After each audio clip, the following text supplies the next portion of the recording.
gentlemen. So today we are discussing a topic which we are discussing every day. The word COVID, probably it is the most searched word in Google today. And the reason is that the way it has impacted our life, nothing else has ever done.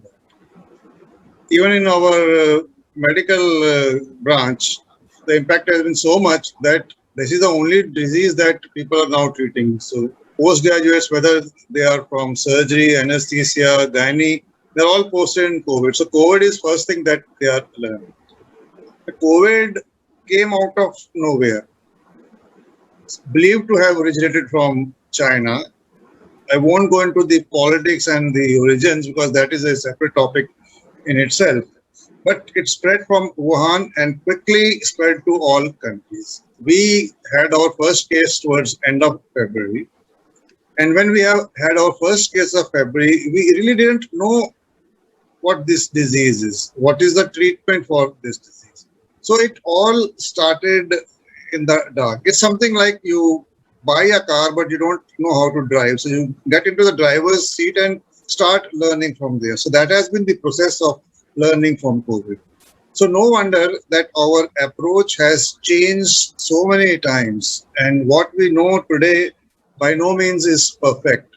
Surely our protocol is going to change frequently, even from this point onwards. So the purpose of today's discussion is to bring our learned audience up to date with current drug therapy, starting with the evolution, like how we started searching for drugs, repurposing old drugs, the trials which have been conducted, how we have reached at this stage, and from here, where do we go? So, for today's discussion, I have a very learned and brilliant panels. Just a quick word of introduction of my panelists. I have Dr. Jayaprakash, who is Additional Professor, Department of Pulmonary Medicine in Government Medical College, Trivandrum. Dr. Ravi Doshi, he is well known to everybody in CCI. He is our CCI General Secretary, Consultant Pulmonologist, and Head of Department of Respiratory Medicine, SIMS, Indore. Dr. Swapnil Kulkarni, another stalwart and founder member of CCI, a consultant pulmonologist at KEM Hospital, Joshi Hospital, Ratna Memorial Hospital, Lokmanya Hospital, and Director of Nirmay Clinic, Pune. Then it's my pleasure to introduce two of my students. That's how things have changed. I'm learning to my students, learning from them now. So, two brilliant students, Dr. Shweta Bansal. She was from Patel Chess and now she is Senior Consultant Interventional Pulmonologist, Department of Pulmonary Critical Care at Delhi Heart and Lung Institute. And Dr. Supreet Batra, another illustrious alumnus of Patel Chess. He is Head of Department Pulmonary Medicine, Batra Hospital and Research Center in Delhi. So we move forward because this is a panel discussion. So we won't have any presentation. We have designed the format of today's discussion in such a way that we have 4 rounds. So we'll be covering the clinical presentation, then we'll be covering the evolution of drugs, the drugs which we have used and given up, then the current strategy and the specific status of drugs as we are using. So without wasting further any time, let me go to Dr. Jayaprakash. Dr. Jayaprakash, we know that COVID has a very wide clinical spectrum. At the one end of the spectrum, you have patients who don't perceive any symptom, totally asymptomatic. To the other end of the spectrum, where the person dies, fatality. So between this, there's a very wide range of symptoms. And as we have seen more and more cases, our knowledge has increased. And now we know that it's not only a pulmonary disease manifesting as pulmonary symptoms, but there are extrapulmonary symptoms also. So can you just enlighten us on the clinical presentation of COVID-19 as we have seen in our experience? Respected Professor Chabra sir and my distinguished co-panelist, At the outset, I thank the Chess Council for giving me an opportunity to participate in the panel discussion. And as Chabra sir started, this COVID-19 pandemic started in Wuhan in December 19 with a cluster of pneumonia patients. All of them actually, then later on it became an epidemic in China and then became a pandemic all over the globe. And that initial group of organized pneumonia patients, actually, they all had fever as the initial symptom, followed by cough and respiratory symptoms. And after that, we started seeing patients, hundreds, thousands every day. We are seeing a lot of patients, and all of us are actually aware of the wide range of clinical presentation they are having. As Sarah has pointed out, the data shows that around 26 to 30, 40% of the patients are totally asymptomatic. They are detected for other screening purpose or some other, like contact tracing, etc., etc.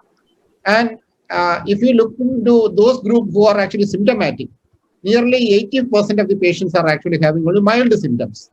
And around 15% of the patients are having moderate to severe symptoms, and less than 5 or around 5% of the patients having severe symptoms. So, being said that the common symptoms by which these patients present are actually there are regional difference in terms of actually the what is the common symptom probably, and in short, the common symptoms by which these COVID patients presenting are fever, tiredness, dry cough, myalgia, headache, and body ache, etc. So these are the common presentation which I just searched into that. Even in Kerala, in the first cluster, first wave, we had actually less number of fever, more of actually anosmia and sore throat and all. But in the second wave, actually, most of them have, even 90% of the patients actually had a fever. And looking into the other less common symptoms, patients are complaining of sore throat, they have diarrhea, they have loss of smell, anosmia, and loss of taste. Everything are there. In addition to that, some are having conjunctivitis, rashes in the body, less than 5% of the patients. And these are the common symptoms by which they present. And if you look into the age group, commonly later age groups are presented and children are less affected because of the different reasons we know. And the gender difference also, there is a slight difference in the prevalence of COVID infection in males compared to the females regarding the mortality also. And patients with breathlessness, chest pain, and altered sensorium or severe fatigue, or these are actually considered as a severe warning symptoms by which the patient may go for a severe type of COVID management. Okay. So thank you. Okay, sir. Yeah, thank you. Thank you, Dr. Jayaprakash. So that is about the acute presentation of COVID, and we also have seen now a post-COVID syndrome, a long COVID, and there are patients who come with extrapulmonary complications, like patients presenting with stroke, patients presenting with myocardial infarction, thromboembolic phenomenon. So the spectrum is really very vast. In fact, there is no organ which remains untouched by COVID. So, having learned about the presentation, when we have to treat a disease, it's always better to stratify the severity of disease so that the treatment is tailored according to the presentation. There is a system of classification, and we classify COVID into mild, moderate, and severe, and treatment is tailored according to the presentation. So, Dr. Ravi, what is the spectrum of mild COVID as per the current understanding and the Government of India guidelines? Well, I would like to begin my answer by first offering a very good evening to all respected listeners, my respected Chabra sir, Krishna sir. A big thank you to CCI for giving an opportunity to interact with all of you, and a big hello to this August panel over here, sir. Well, like you rightly told, the stratification of COVID-19 begins with the asymptomatic or the mild COVID. The mild COVID is basically those patients who are presenting with uncomplicated upper respiratory tract infections. They are usually having mild symptoms like fever, cough, sore throat, nasal congestion, malaise, or headache. Usually, these patients do not have shortness of breath or hypoxia, and these are those subset of patients which can be managed at home or in simple COVID care centers. They usually, the most striking feature is they lack hypoxia. So that is the starting point, and generally it's the first week of the disease where these patients they would have mild symptoms, and many of these would resolve and not progress further, but some would progress further. So, Dr. Batra, the next stage, moderate disease. When do we say that now a person has reached a moderate disease and requires more attention?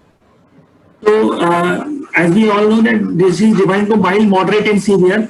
So, moderate disease is defined as any patient adult with the clinical signs of dyspnea, fever, cough, and whose respiratory rate is equal to more than 24, and SpO2 is less than 94, or we define as 90 to 93%. Equal 93% are the category of patients who are in the moderate disease. We define moderate disease, and these patients who have saturation between 90 to 93 should be admitted in a or should be observed very carefully, because these patients they slip into very fast into severe disease. These are the group of patients we define who have saturation between 90 to 93% with clinical signs of pneumonia and have fever, cough, and dyspnea.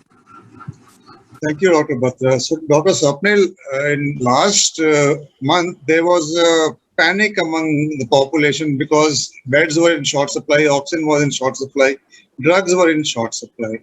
So, who were the cases, who had the maximum requirement for hospitalization, oxygen therapy, the severe kind of patients?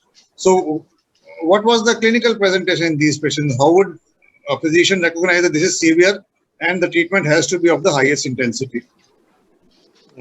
Yes, sir. For the severe, to categorize a patient as having severe COVID disease, patient should have COVID positive patient should have clinical signs of pneumonia, and any one of the following, that is respiratory rate of more than 30 per minute, or oxygen saturation less than or equal to 90%, or patient is in severe respiratory distress, then we label it as or categorize it as a severe COVID infection. This is as per the definition by Ministry of Health and Family Welfare guidelines. Thank you, Dr. Kulkarni. So, Dr. Shweta, patients who have got severe COVID, sometimes the body's defense, instead of attacking the virus, works against its own tissues. We have a term, cytokine storm syndrome, where there is a runaway inflammatory reaction which starts damaging the lungs. And very often the patients end up in a fatal termination. So can you just tell us more about cytokine storm syndrome? How to recognize that a patient is now going into a cytokine storm syndrome? So first of all, I would like to thank CCI and the whole team and Dr. Chhabra sir. Honored to be moderated by you, sir. And to begin with, cytokine storm syndrome, what we also call as cytokine release syndrome. It's basically an composite term, an umbrella term, which consists of state of hypercytokinemia. It's a state of constitutional symptoms, systemic inflammation, and multi-organ dysfunction, leading to multi-organ failure, and it can be fatal also, as Dr. Chhabra said. So in this, whenever a virus or any other foreign body enters our body, our immune system tries to act on it, tries to kill it. But there are times when there is hyperactivation of this immune system, and our body, instead of killing it, starts acting on our own cells. So there is it acts on our lungs, it acts on our renal as well as heart, and there is self-destruction of the tissues. So there is increase in the number of cytokines into the blood, there is increase in the number of procoagulant factors, there is oxygen-free radicals, and release of multiple cytokines, specifically what we commonly encounter: IL-1, IL-6, IL-10, interferon gamma, TNF So clinically, how would we say that now this patient is in CSS? So the most common clinical presentation would be febrile illness. The patients may present with high-grade fever and other constitutional symptoms like malaise, fever, the rash, diarrhea, anorexia, and patient may present with neuropsychiatric symptoms, and most commonly cough and increased shortness of breath. And signs we can see is tachypnea, tachycardia, hypoxemia, and bleeding disorders we can see. And if we look into the biochemical side for the diagnosis, the most commonly we can see the common parameters is the pancytopenia. We can see any of either it can be bicytopenia, anemia, or thrombocytopenia. Then derangement of the coagulation factors, increased creatinine, deranged liver enzymes, and increase in the D dimer. And more specifically, the markers that we follow are the CRP, ferritin, LDH, and IL-6. So IL-6 has come into picture because of this cytokine storm, and and we have seen that IL-6 is being very done commonly. But as we have seen for the last 1 year, I think CRP is the one thing which we should follow for the diagnosis of the cytokine storm with the clinical picture of the constitutional symptoms and systemic inflammation. So in the nutshell, there should be three cardinal features. One is a increase in the cytokine levels, then systemic inflammatory symptoms in the form of fever or any other constitutional symptoms, and third is a multi-organ disfailure, which would encompass the cytokine release. And we should try to distinguish it from the sepsis part, because it would have an overlapping feature with cytokine release. You made it very, very clear, and it's clearly a very feared complication of Yes, COVID. sir. When COVID struck, we did not have many drugs to treat, and one of the first drugs that we started using was SCQS, a repurposed drug which has been used as an anti-inflammatory drug for rheumatoid arthritis and sarcoidosis. It has been in and out of our armamentarium. There is a solidarity trial where it was included, then dropped from there, again included. It entered our guidelines as a prophylactic, as a therapeutic agent, and then more recently it has again been excluded. So it has had a kind of fluctuating fortune. So Dr. Jayaprakash, how did HCQS become our first drug to be used, and what is the current status? Like, does it have any place or not? It's confined to history? Sir, actually, chloroquine and HCQ are our old drugs, and chloroquine is basically for malaria, and HCQ, because of its anti-inflammatory property, it is used for autoimmune disease like rheumatoid and SLE, etc. And we thought of using it in COVID and repurposing it because it has some immunomodulatory effect and action against IL-1 and IL-6. So we thought of actually repurposing and using it in COVID. So initially, actually, it came as a magic bullet. Like everybody started stocking this HCQ for a primary prophylaxis or prevention against COVID. Even there was a shortage of HCQ for those who are actually regularly using for other purposes. There was a real shortage in between.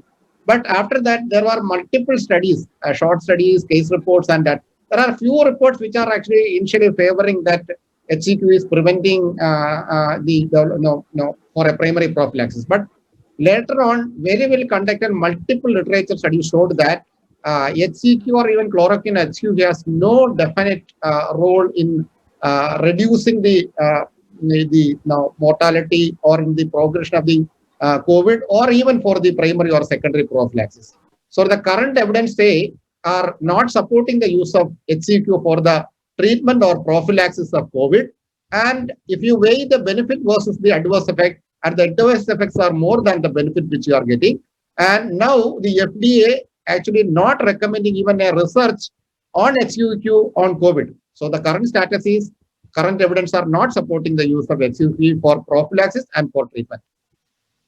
So thank you, Dr. Jayaprakash, for clarifying its status. But it is a drug that was used for almost a year and made it to government guidelines. And not only in India, every country. And there are still some people who would swear by it that it's a useful drug. Although, because better drugs are now available, so it's getting confined to history. So Dr. Doshi, there is another drug, ivermectin, that was also repurposed. It was used as an antiparasitic. Then it was found in vitro studies that it has an antiviral effect, and very quickly it evolved into a first-line drug for mild COVID. So where do we stand today with respect to ivermectin? Still any use, or like we say that good enough, now we confine it to history? Sir, ivermectin, like you told, is an anti-parasitic drug with a proven effect against helminths like helminths, scabies, onchocerciasis. It reduces malarial transmission. But as of now, it is not approved by the FDA for any viral infection, although it has been tried in all. Now, why do we give so much credence to IVID? Like you rightly told, in vitro, it is shown excellent inhibition of replication of SARS-CoV-2 in cell cultures. It is a very good anti-inflammatory effect. And the beauty of IVID is it is host directed. So whatsoever the mutant or whatsoever the virus antigen may be, but it acts on the host directly. So theoretically, it seems to be a very good antiviral agent. But FDA doesn't approve of it.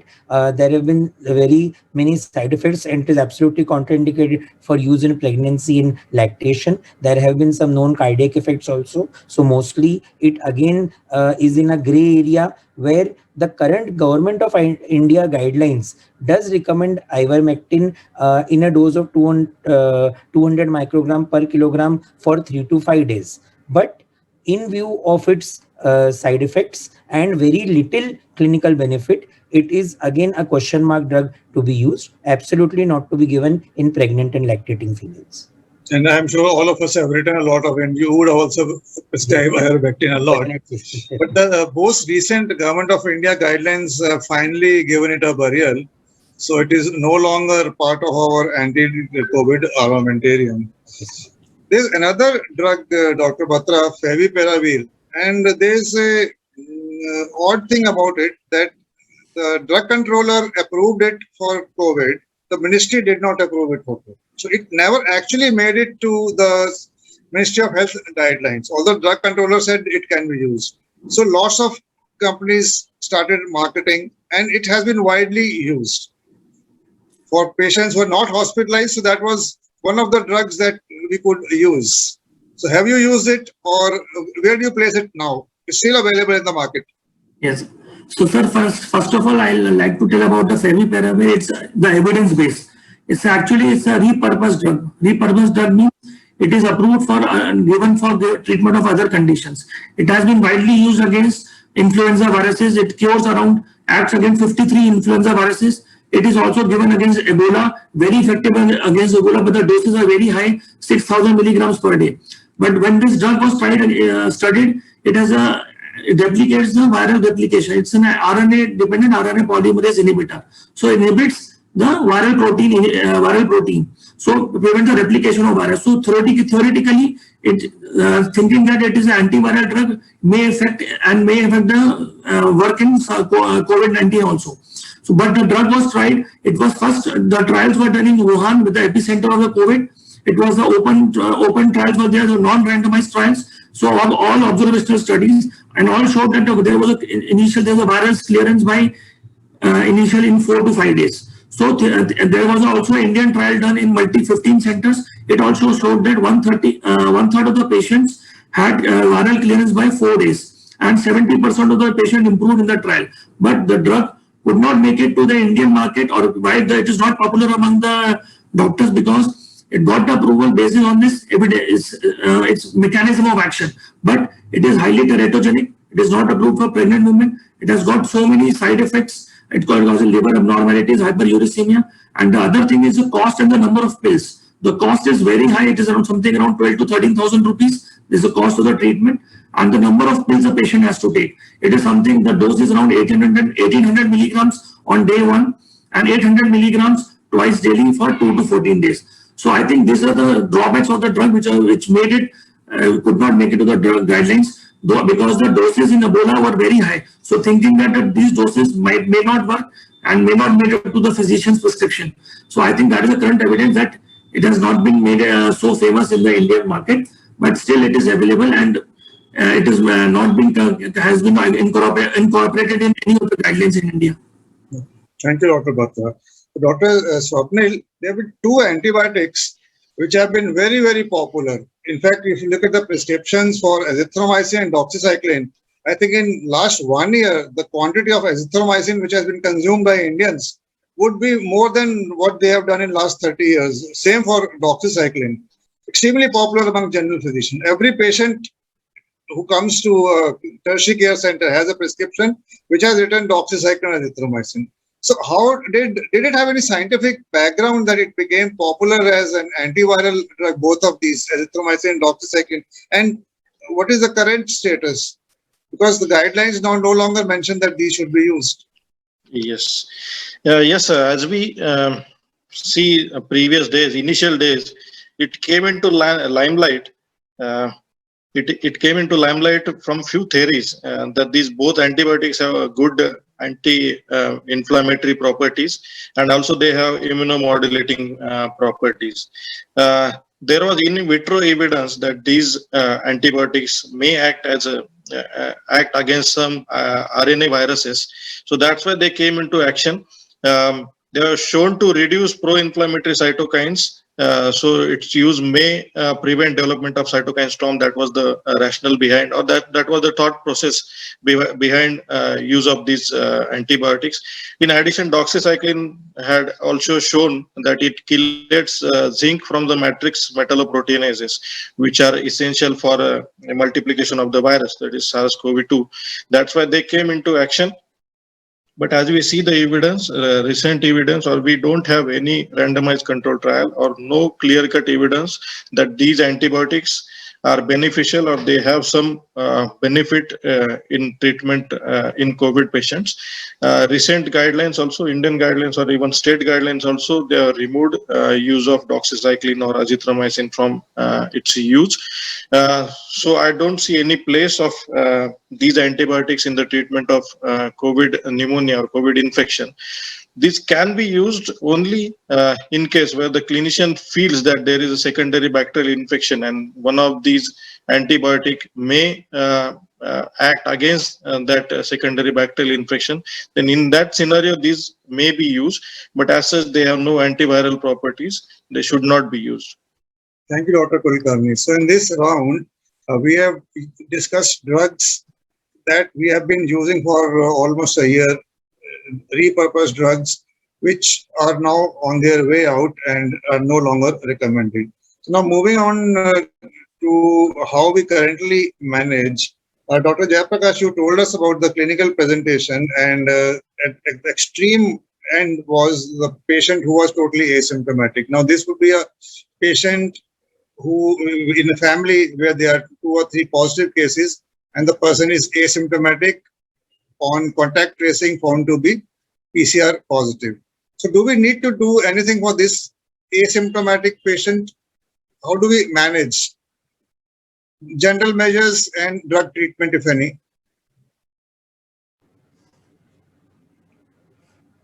I think Dr. Jayaprakash, you're muted. Sorry, sir. Actually, once the patient is tested positive for COVID, I think if they are asymptomatic, actually, what we advise is they have to be on a home, preferably a room quarantine. Theoretically, they should have a separate toilet and personal belongings like. But some days may not be that possible. But they should be. We should advise if they are totally asymptomatic. So when I say totally asymptomatic patient, when they have some comorbidities, they should be home quarantine after consultation with a local doctor or a personal doctor who are tuned with usually.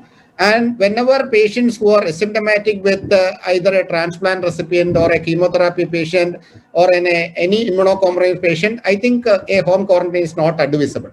So being said that an asymptomatic, there are 3 categories. And now otherwise no comorbidity, there can be but they also should have a contact with a health personnel or a toll-free number or something like that. So whenever they are in the home quarantine, what we can advise, ask them to don't get panic, ask them to take plenty of fluids, vitamins can be taken. And actually what is more important is to monitor their vitals, like the respiratory rate, that can be taught. They can, if a pulse oximeter is available, that should be available if a patient, they can look into the saturation, they can monitor the temperature, at least there is fever or not, and they can just look into the comfort of breathing. And whenever there is a change in any one of these, they can actually contact the health contact number or a doctor, and they can take the advice appropriately.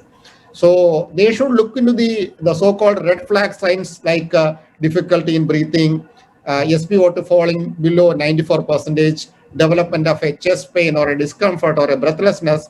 I think they should definitely contact the health contact people and should be managed accordingly. So how many days, Dr. Jayaprakash, can a patient be asymptomatic before the first symptoms develop? That is pre-symptomatic stage duration. So actually, what we are, if the patient is comfortable, they are not developing any much symptoms or no progression of symptoms. 10 days is actually one we recommend for actually the period which even if they are not testing, and 7 days more of actually to continue the quarantine. So 10 plus 7, 17 days is the one which they have to be in the room quarantine, actually not home quarantine, preferably a room quarantine. And the negative testing may not be necessary or need not be necessary in patients who are totally asymptomatic. That is the one which we are following, sir, now. So thank you, Dr. Jayaprakash. So, Dr. Ravi, if a patient starts developing symptoms, fever, cough, but is not dyspneic, then what is the best place to manage this patient? How to manage this patient? And is there a subset of these patients who would require extra care, who are more likely to worsen than the general population?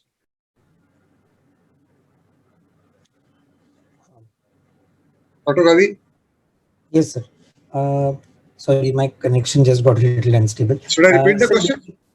yeah, please, sir. Please, if you could. This is about mild patients. Dr. Jayaprakash told us about asymptomatic, how to manage a patient having mild symptoms, not in respiratory distress, normal saturation, just a bit of cough, fever.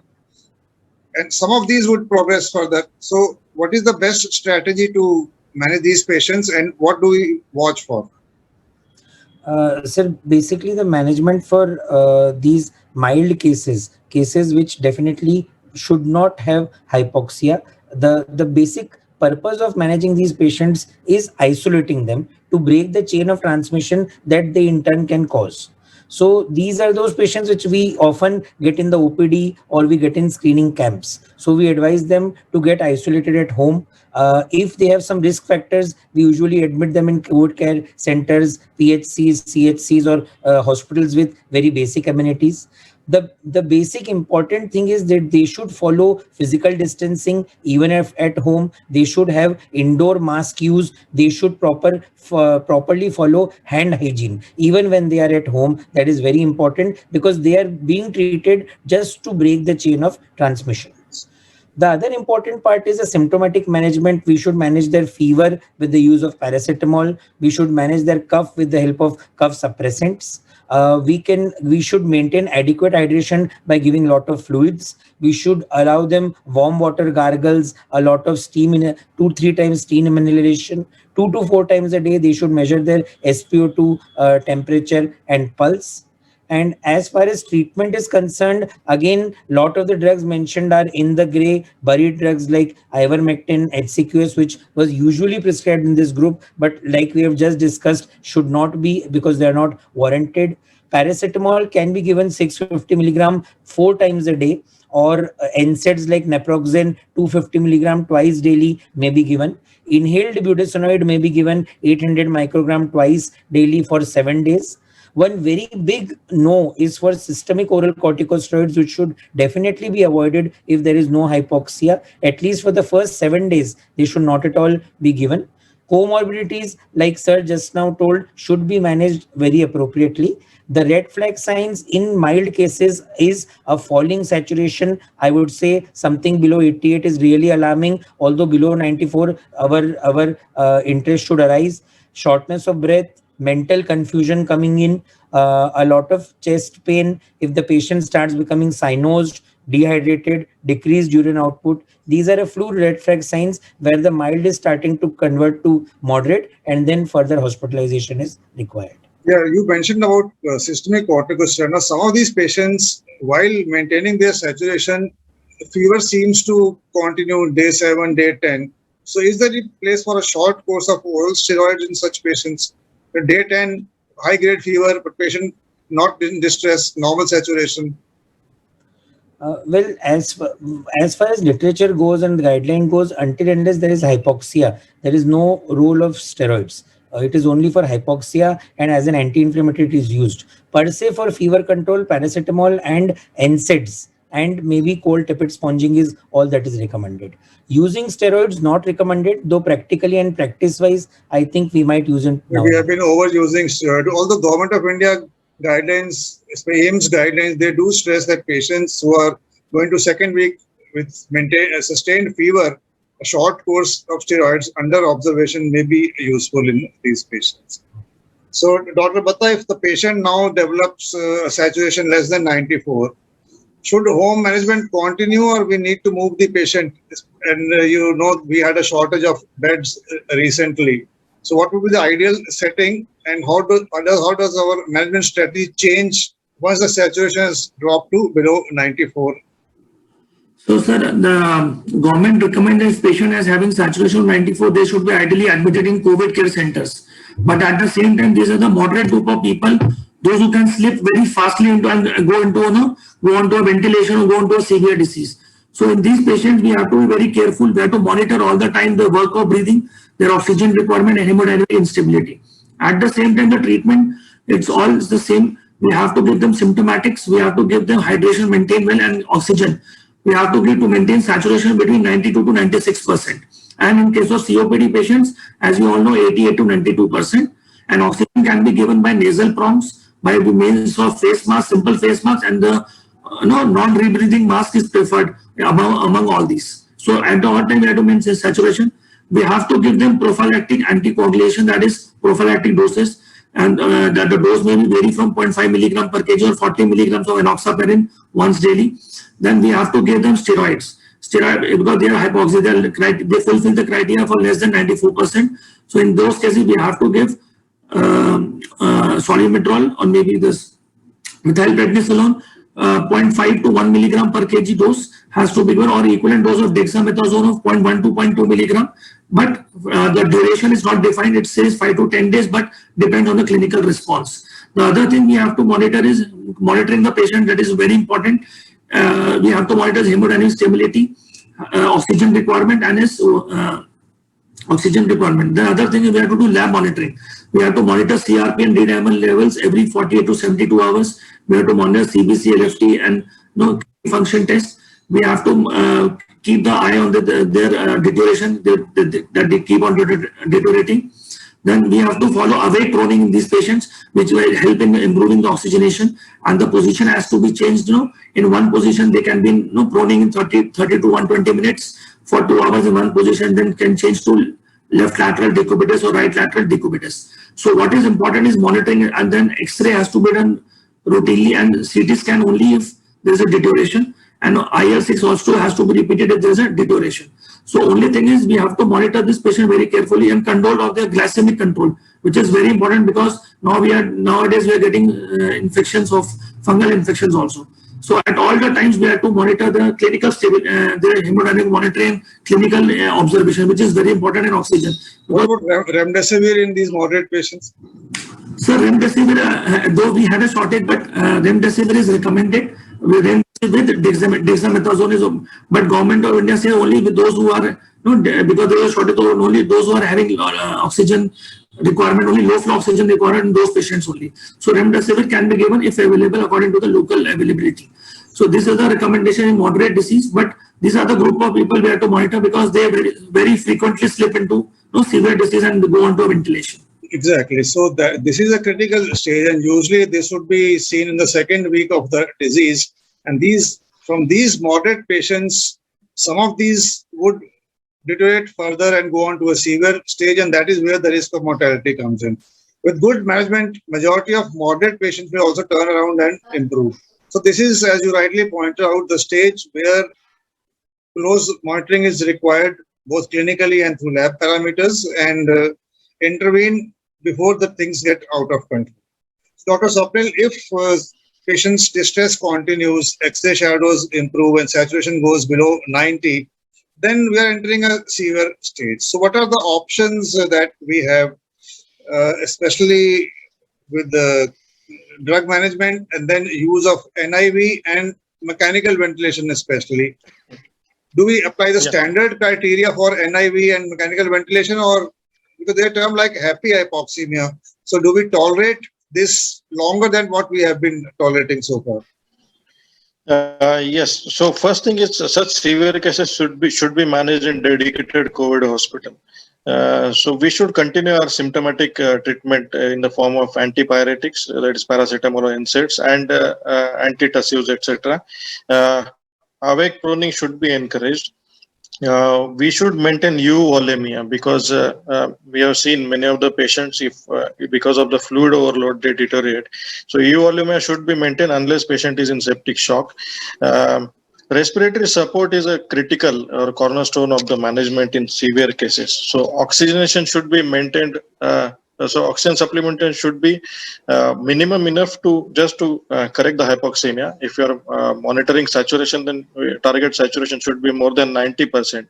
If patient is a pregnant lady, then the saturation should be between 92 to 96%. Respiratory support in the form of oxygen supplementation. Initially, we can try using face mask or non-rebreathing mask. The main aim is to keep oxygen level in the target range and also to reduce the work of breathing. If oxygen requirement increases or the work of breathing increases, then we can try non-invasive ventilation or HFNC.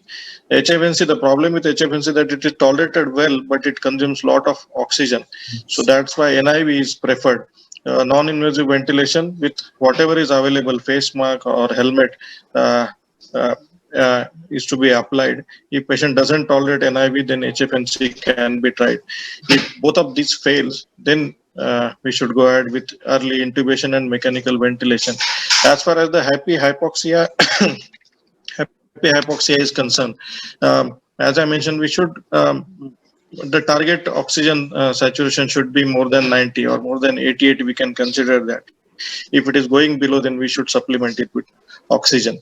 Then next step is anti-inflammatory medicines, that is steroids, which is the, as far as present evidence is concerned, that is the only treatment which have shown to have a mortality benefit. So dexamethasone 6 milligram OD or maximum BD, which equals to methylprednisolone 40 milligram OD or BD, which equals to hydrocortisone 50 milligram QID, or which equals to prednisolone 40 milligram OD should be used.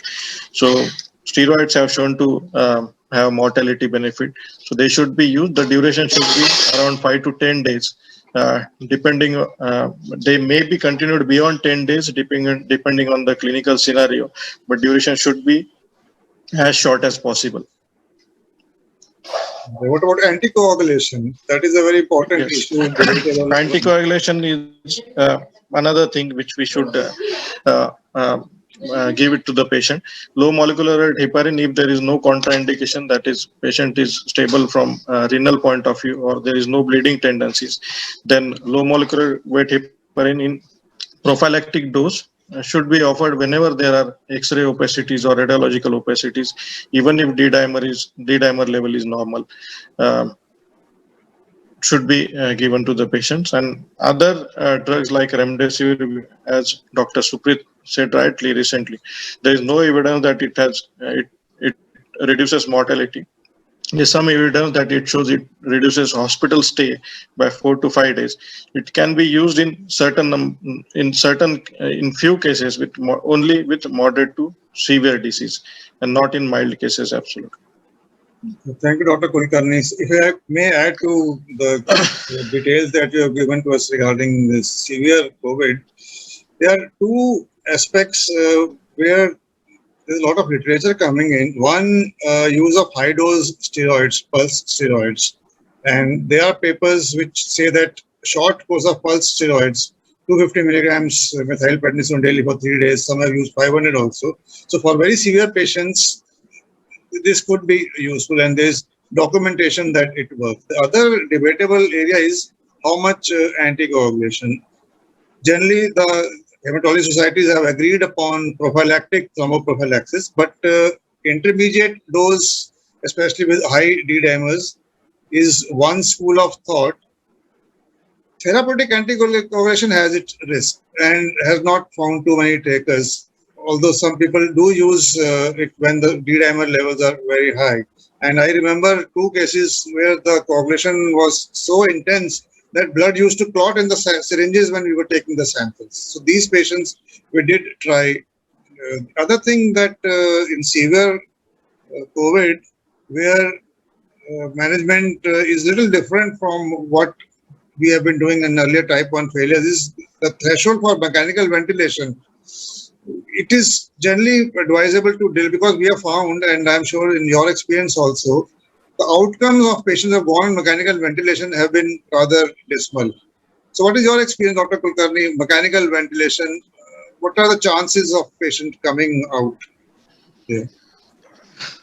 So overall, even in my experience and overall the literature worldwide, whichever is available, there is a high mortality when patient goes on to mechanical ventilation. Severe COVID patient goes on to mechanical ventilator. Different centers have claimed different survival rates, but everything ranges around 10 to 20% of the survival benefit on mechanical ventilation. Right. So these are the extreme patients, and generally we go by family sentiments explaining the grave prognosis if the family insists that go ahead and do whatever is possible. But generally we paint a very dismal picture for the attendants so that false hopes are not aroused. So Dr. Bansal, we have been discussing about oxygen therapy in different forms, for moderate and severe. Now we have got different devices. So how do we select which is the appropriate device, the status of high flow nasal cannula, NIV, and especially I would like you to tell something about oxygen toxicity. You know, we have seen patients requiring very high FiO2s for days and even weeks. And oxygen toxicity is one area which has not been explored. And that Yes. also produces lung damage. Yes, sir. Yes. So oxygen, as we know, it is a backbone of the treatment in especially the moderate and the severe cases. And whenever a patient presents to us with respiratory distress and hypoxia, and a holistic assessment of the patient is very much important.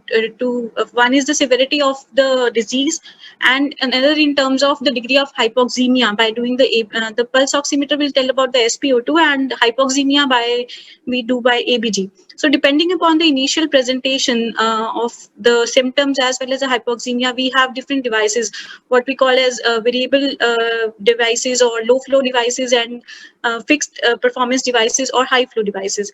To begin with, if the patient has mild to moderate symptoms and the saturation is 92 to 94%, then we can always begin with the nasal cannulas and the face mask, which provides FiO2 from 44 to 60%. But it all depends upon the respiratory efforts of the patient, the respiratory rate, and the minute ventilation. The FiO2 given by these devices may vary. So if the patient is not maintaining on these, then we can go higher up. We can go to the Venturi masks, which are high flow fixed performance devices. We know that we are giving a particular FiO to the patient, and depending upon the different colors, and we can go up to 60%. NRBMs? Yes, sir. If we are not, if the patient is not maintaining on, then we can go up to the rebreathing mask, which can be partial rebreathing mask or the non-breathing mask. The partial rebreathing mask, we have some amount of mixing of the dead space which is expired out, but in non-rebreathing mask there is a valve, so there is no mixing, and we can reach up to FiO2 of 0.9 and maybe 100%. And this NRBM has been a life-saving measure, because most of the centers may not have HFNC, the BiPAPs are scarce, and patients are not maintaining on the face mask. So this NRBM has been a life-saving for millions of people. But if the patient is not maintaining on these, or the initial presentation is the patient is in moderate to severe hypoxemia, then we may directly go on to HFNC or NIV. So in this, I would like to differ from Dr. Swapnil, because I would prefer HFNC over NIV, because there are a lot of advantages of HFNC, and the major disadvantage of NIV is we are seeing a lot of mediastinum, pneumomediastinum, and pneumothorax when the patients are on prolonged NIV. And there's a lot of discomfort, the mask fitness, and the patient is not able, we are not able to remove it even for a second if the patient wants to talk, or we want to feed him or her. So HFNC has other advantages, being giving humidified warm air and giving a fixed FiO2 of we can give up to 100% and flows up to 60 liters, and it provides PEEP. which we can give by the NIV, but it provides comfort as well. We can give humidifier. Patient can expectorate well, speak, can eat. So HFNC is always preferred. But I know there is always a scarcity of HFNC, but it should always be preferred. But if we don't have, then we have to use NIV. And while putting the patient on NIV, we should keep 2-3 minds, because there is a lot of risk of aerosolization. So we should always try to use NIV with critical care ventilator. We should not use vented mask, because it will create a lot of aerosolization. We should use filters and avoid removing and putting mask again and again. And the last resort, we know it's intubation, but as Sir said, there is high mortality. So many patients intubated. I think I have been able to extubate 2 or 3 patients only. I mean, it's very, very disheartening. So we have to keep a very high threshold. I keep a high threshold, because I have intubated patients early also, but prognosis was same. See, So- HFNC, I agree, is a lifesaver, especially when we use early. That's a type 1 AD. Yes, sir. But in a more advanced disease, when patient starts spending CO2, then Yes, sir. Definitely, if outcome with patient, HFNC becomes poorer. yes, sir. If And the then patient is retaining, yes, sir. Lots of patients who have been on BiPAP for days on, and they have refractory hypoxia. Saturation never goes above 78, 80. And that's a desperate situation. And patient is not in distress. Yes, sir. They're not in so much distress, No. conscious. So Definitely. I am sure, like what we do, continue with that, hoping that things Yes. will turn around rather than rush into, because we find that COVID lungs are very fragile. Pneumomediastinum is extremely common. Pneumothorax is very common. So mechanical ventilation is something which I dread for these patients. Yes, sir, That's definitely. what our experience has been. But sir, I want to share one comment. There was a few days back, a seminar was going on in critical care also, but all were advocating that early intubation, because what I mean to say is ARDS of COVID is doesn't different from, ARDS is ARDS, whether it is due to COVID or non-COVID. The early intubation is the key, because the people who are doing transplant or those who are ECMO, they found it very difficult, and they're telling early intubation is the key, because if you intubate early, then you can save the lung, because there's something called CILI also, self-induced lung injury. The more the patient are on the high respiratory rate, and they will not having they will injure their lungs more, because there is release of biomarkers. So biotrauma, atelectatic trauma, all will add to the more lung injury and more the worsening of ARDS. So I think early intubation is the key, which will prevent. We know that the prognosis may be great, but that doesn't mean that we should. That is, if there is indication of intubation, then we have to intubate. Patient is hemodynamically unstable. We can have a separate webinar on whether to ventilate or not, because there are 2 schools of thought. One, that it's a disaster if we go in too early.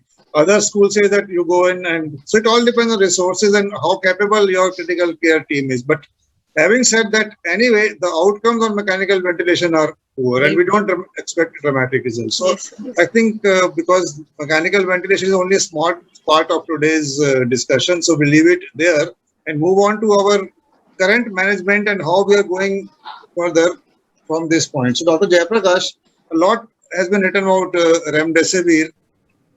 Earlier believed to be a game changer. Then there have been views which are contrary, like WHO says it's a drug of very little consequence, but it is retained in our guidelines, and there are guidelines on when to use remdesivir, when not to use. So can you throw some light on where we stand in the use of remdesivir today in moderate and severe COVID? Okay, sir. To start with the molecule, remdesivir is actually an intravenous nucleotide prodrug. Actually, it's presenting against the RNA polymerase of coronavirus. That's why actually the mechanism action of remdesivir. And this actually came in 2013 during the Ebola epidemic. That drug came, and we started actually reusing it.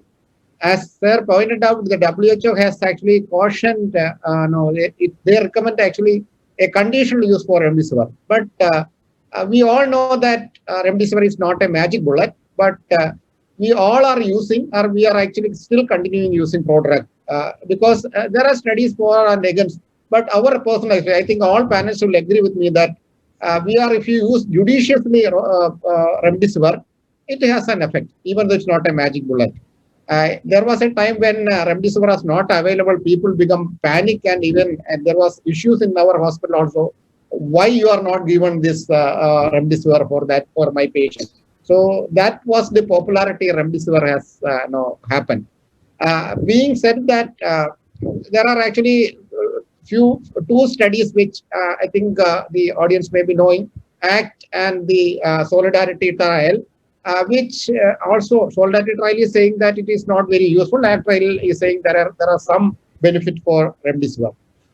But to the point is when to give remdesivir. So I will say you use remdesivir only for hospitalized patients who has an oxygen requirement. Maybe a moderate. 5 days or 10 days? Yeah, sir. That's the second point. When you decided to use for remdesivir for a hospitalized patient who is requiring oxygen with an SpO2 less than 94, it should be in the adequate period. It should be at least in the early viremia phase, preferably before 10 days of the disease onset or tested positivity. After that, actually, remdesivir is not actually it's an useless drug. And when there is a patient who is likely to worsen, likely to progress, actually that is another indication where we can try remdesivir as a choice.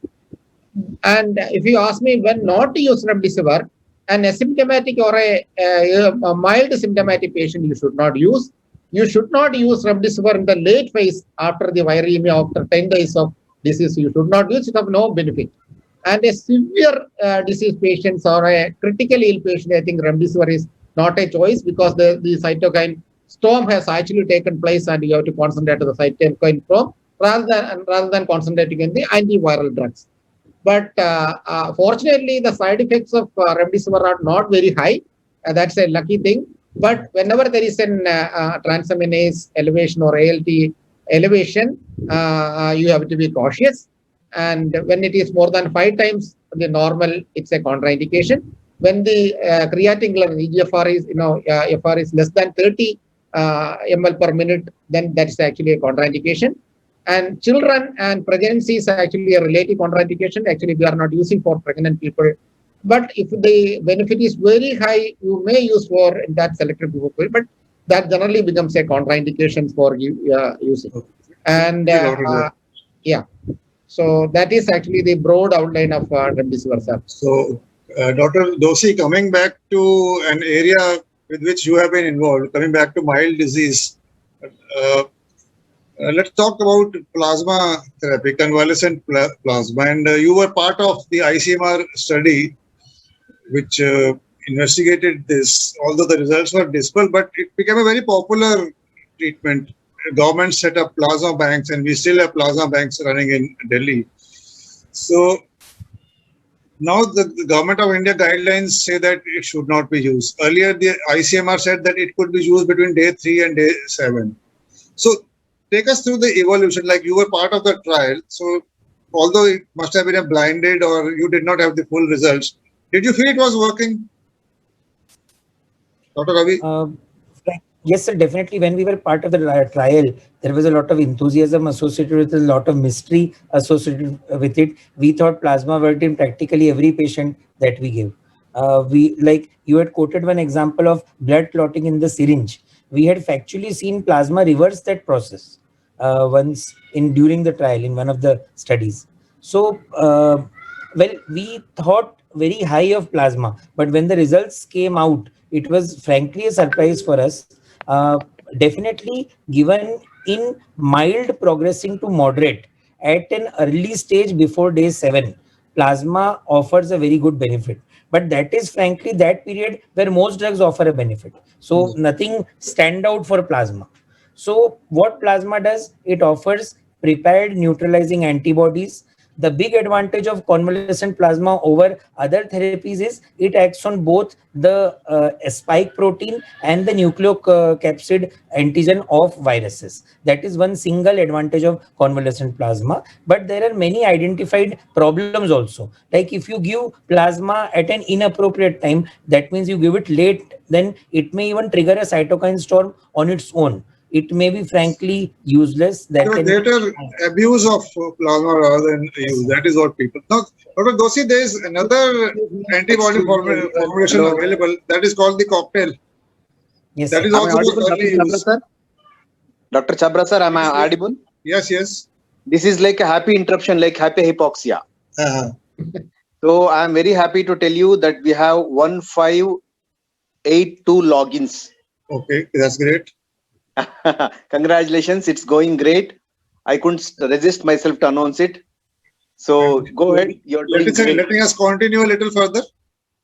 Yes, sir. It will continue. It will be there further. It will keep rising. Maybe. Thank you so much. So, nice information. Bye bye. Bye bye. Bye bye.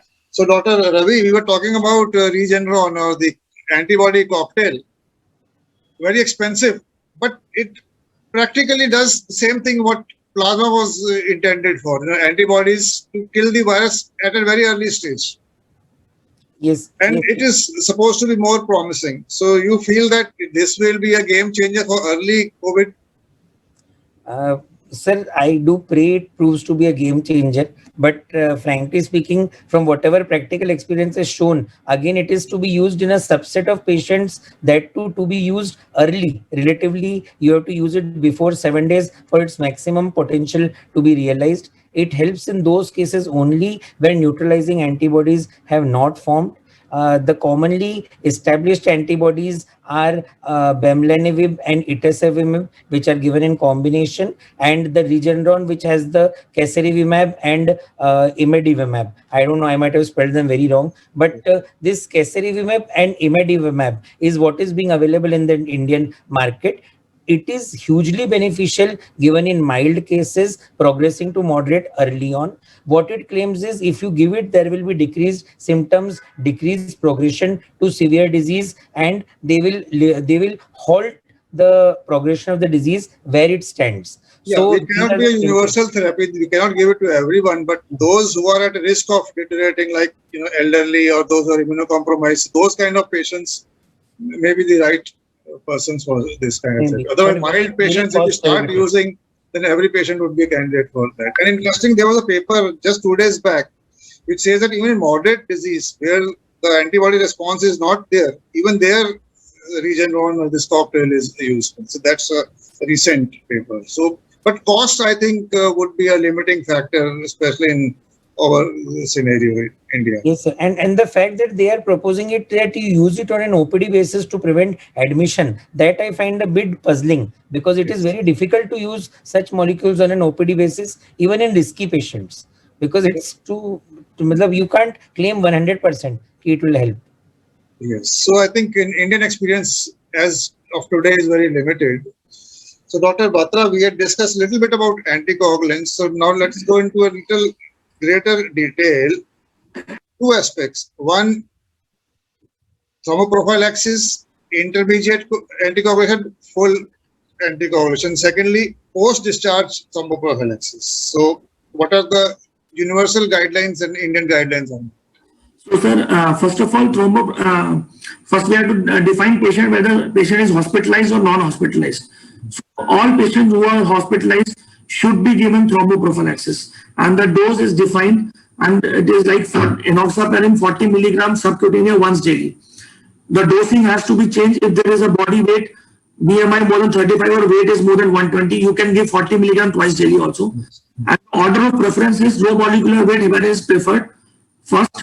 Then is fondaparinux, then third is unfractionated heparin, and last comes the NOACs. So this is the order of preference, and this is the prophylaxis has to be given. There are few trials which showed that therapeutic anticoagulation is better, but there was high bleeding risk, and those were observational studies also. So regarding the dose, it is thromboprophylaxis as of now, no therapeutic dosing, no intermediate dosing. Though there are trials available, but they're all observational studies. Then full dose anticoagulation has to be given in those patients who have confirmed PE or confirmed BT, or if there is high suspicion, then you have to confirm it either by a CTPA, or you can do a compression ultrasonography, or you can do a transthoracic ultrasound to see maybe a clot or a right RV dysfunction to give a therapeutic anticoagulation. Or you have thrombosis of intravascular devices or extracorporeal despite giving prophylactic anticoagulation. And these are the indications for giving a therapeutic anticoagulation. And post-discharge thromboprophylaxis. Now comes post-discharge. So post-discharge thromboprophylaxis all the guidelines say should not be given. ACCP says should not be given. The hemostasis guidelines all say should not be, but NIH says it should be given in a subset of patients, which is like those who have improved VT score, which way they calculate that it should be more than 4. Like if patient is immobilized, if patient has lower limb paralysis, recent history of VT, patient has recent history of trauma or surgery, should not be given, like should be mobilized, lower limb paralysis, age is more than 60. These are the patient who, in which if the score is more than 4, you have to give them post-discharge thromboprophylaxis. Like looking at the practical situation, Dr. Batra, like many of our patients who are discharged on oxygen, so they are immobilized, 60 plus. So in your practice, you are giving. Yeah, we are giving, sir. And the other criteria is even if 2 criteria are met and D-dimer is twice the upper limit of normal. Criteria in which NIH suggested that we should give post-discharge thromboprophylaxis. What about NOACs? NOACs and post-discharge thromboprophylaxis, NOACs are preferred at 6-7 and the dose is 2.5 to 5 milligram twice daily, 2.5 milligram twice daily, or rivaroxaban 10 milligram once daily for 14 to 30 days. Patients who have got prolonged hospitalization, see what we are doing is that after 5 or 7 days of Clexane, we switch over to NOACs, because these are easier to give and less painful. But actually, they say if patient is severe, you should not give NOACs because they have drug interactions. And also these patients might have renal disease in which NOACs are contraindicated. So of course, that has to be. Hospital patient, you should give only low molecular weight heparin. Then post-discharge thromboprophylaxis is over. Now come outpatient management, those who we are managing on outpatients. So outpatient, there is no recommendation to give thromboprophylaxis, only if they have DVT confirmed or risk or high risk of VT or past history of VT, then only it is recommended on outpatient prophylaxis. One point I may add that the threshold of D-dimer, these are not very well defined, that where you have to change the level of next point, sir, intensity of treatment. Very important to notice, we should not do lab monitoring in the outpatients. Monitoring D-dimer, it is only a prognostic marker, acute phase reaction. So there is no treatment should be defined solely on the basis of D-dimer. In hospital patient also, we should check regularly the CRP D-dimers every 48 to 72 hours and to monitor to give the dose, but that should not define our intensity of coagulation. Thank you, Dr. Batra. So I think we have sorted out the issue of anticoagulation. Last point is antiplatelets. Many people are giving ecosprin on discharge and all. We know that antiplatelets, they prevent VT, but the risk reduction is only by 50%. But that is if antiplatelet has to be given only for standard recommendations, not for DVT prophylaxis or VT prophylaxis. Or if the patient have other medical indications or standard indications, then they have to do. Yes. Dr. Swapnil, steroids, like we have discussed in severe 10 days course of dexamethasone, but beyond that, when patients continue to be symptomatic, then there are really no guidelines. So from your experience, continued low dose steroid using inflammatory markers, because how long steroids can be used, this is a debatable question, and this becomes important because of the rising incidence of mucormycosis. So where do steroids stand and what are the pros and cons with steroids? Dr. Yes, sir, absolutely. The evidence strongly suggests to limit the dose of steroids to to around 10 days, 5 to 10 days. But we have seen, I have also used in many patients for prolonged duration. But definitely one thing I have learned that we should start tapering doses even if we want to continue beyond 10 days. Lowest possible dose, if at all needed, to be given, as steroids may have antifibrotic effects also, and when patient develops organizing pneumonia, then steroid have beneficial effects in correcting that hypoxemia. So steroids can be used beyond 10 days, but we should be using the dose which is as low as possible. And as far as the pros and cons or do's and don'ts about the steroids are concerned, many things are clear from our discussion. I would say do use only when there is hypoxemia. Do use when there is hypoxemia in moderate to severe cases. do use or do monitor the side effects of the steroids, do monitor or the symptoms which suggest development of secondary infection, do taper whenever the duration is more than 10 days. I know this can be a debatable thing because many recommendations, there are different recommendations for whether we should taper steroids or not, but most of the literature says when you give steroids of prednisolone 40 milligram per day equivalent for more than 10 days, then you should taper to avoid suppression of the HPA axis. Do watch for sugars, do monitor sugars when you are using steroids, and also do monitor blood pressure. Don't, I would say, don't use steroids in mild cases. Don't use whenever there is whenever oxygen saturation is maintained, and don't use high doses of steroids or pulse steroids. But as sir recently said, there is evidence is coming up saying beneficial role of pulse or high dose of steroid. But still, whatever evidence is currently available, I would say don't use high dose or pulse steroids. Thank you, Dr. Kulkarni. So very well elaborated. Steroids are double-edged swords. We know they are beneficial. So we have to use early, but we also need to know when to reduce their dose. And duration, one has to monitor these patients and stop as soon as possible, because these are not drugs for long-term use in COVID. Ultimately, it's nature which is going to take over, and supportive therapy, pulmonary rehabilitation, those are the mainstays of treatment. So, Dr. Bansal, you told us about cytokine storm syndrome. So, how do we stop that? We have had a lot of experience with tocilizumab. There have been papers which have condemned it. There have been papers which said that's very useful. And then other zumab, like itolizumab, they have been used as surrogates when tocilizumab was not available. So, is it still a drug that we need to keep in our drug box for severe COVID? Yes, sir. I think tocilizumab is one of the most controversial drugs so far, and we know that it is an anti-IL-6 antagonist drug and is being since the beginning of the pandemic, we are using it for cytokine storm. The beginning, there were initial 2 trials which had come in July and of September, which had shown no mortality benefit, and even there was no beneficial effect on any other outcome. Then there was a Convecta trial by the Roche, which has shown that again there was no mortality benefit was there, but it showed some early time to recovery for that. But there has been latest 2 trials which has been REMAP CAP trial and the recovery trial, which have shown that there has been mortality benefit with giving the tocilizumab. But there was one characteristic feature of the REMAP trial. The inclusion criteria they did was the patients who severe who were having high flow nasal cannula or NIV, and they gave tocilizumab when the patient was admitted to ICU, and they gave tocilizumab within 24 hours. Yes. So the timing of giving tocilizumab is very, very important.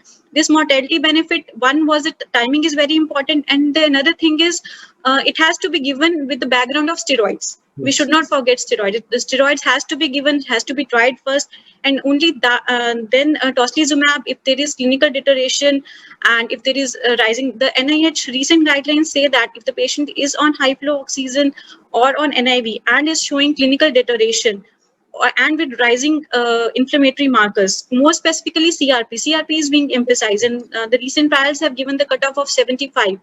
And we can follow the CRP levels. So this is these are the subset of patients, very few patients where tocilizumab, again the role of tocilizumab has come up. I think it's the timing which is important. Timing is very important, and you have to continue with low dose steroids. It has not to be given with high dose steroids. And another important is when not to give tocilizumab is when you are suspecting secondary infections, any kind of infection, maybe bacterial, fungal, tuberculosis.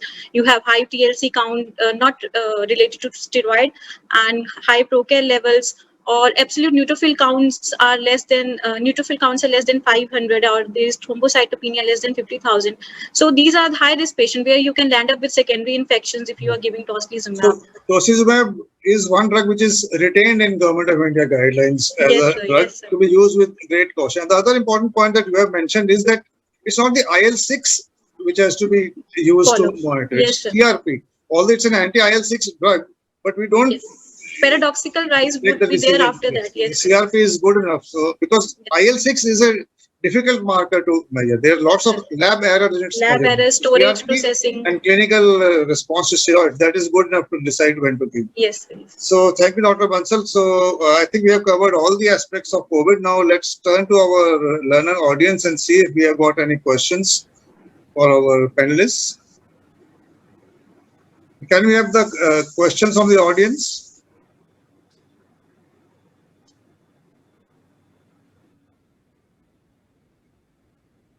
Okay.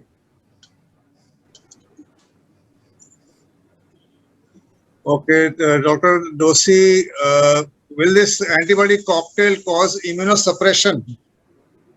No, luckily, absolutely not, because it is specifically directed towards the antigen of the viral protein. So it is not an antibody which is directed to cause immunosuppression in humans. That is not documented. It cannot, because that's not its action. Dr. Kulkarni, any steroid sparing agents we can use? Like there have been some talk about colchicine, these kind of drugs which are steroid sparing. Yes, there is even colchicine, baricitinib, and there are many other immunomodulators which have been tried and which have been a part of trial, but there is no clear-cut evidence apart from the baricitinib along with remdesivir, which are shown to decrease the hospital stay and little benefit as compared to remdesivir alone. There is no evidence for use of other steroid-sparing agent. Maybe the issue is the availability of those agents, the longer duration, longer onset of action than that of steroids, and the cost issue. All these factors needs to be considered when we want, even if we want to use steroid sparing agent. So at presently there is no evidence for that. Dr. Batra, we didn't touch specifically antifibrotics, but would steroids prevent fibrosis in the long run? Because there are patients who develop a fibrotic disease very much like a typical ILD. Can we do something about such patients? Dr. Batra. Yes, sir. Definitely, we know that steroids have anti-inflammatory action, and this fibrosis is all post-inflammatory. So definitely, there's a role of steroids, but we have to taper the doses to bare minimum so that we don't cause more infections and complications.